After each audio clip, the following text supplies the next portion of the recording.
Saan ko bang maraot? Ha? Ngunyan pala na ako pa maraot? Ikaw, pumundo ka na iyo. Pumundo ka na. Yan kaya masakit sa imo ay. Ang masakit sa imo kung sintilor kang maray. Nano ka man? Para ka tumanggot ka ng araw ka yan. Paano agum ko ba ito? Ha? May pala na akong karapatan manggot. Agum ko mayo akong karapatan manggot. Ano yan? Paano yun? Hindi mo nyong iniyo. Sala na nga ni susurog ang pamang kampalpal man na iyo. Pumundo ka na iyo. Pumundo ka na, garo ka kasta. Mas garo ka kasta.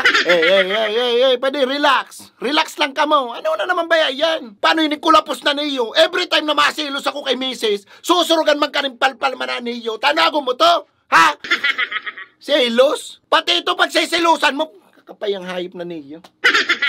Poon sa nakanakabot yan, Jerome na yan sa buhay mi. Nagkandalit-silitsin ang relasyon mi kay ni Agom.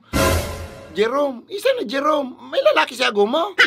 Sabi ko na inot pa lang aram ko na Aram ko na mangyayari yan Pumundo ka na iyo, tagaro ka tanga.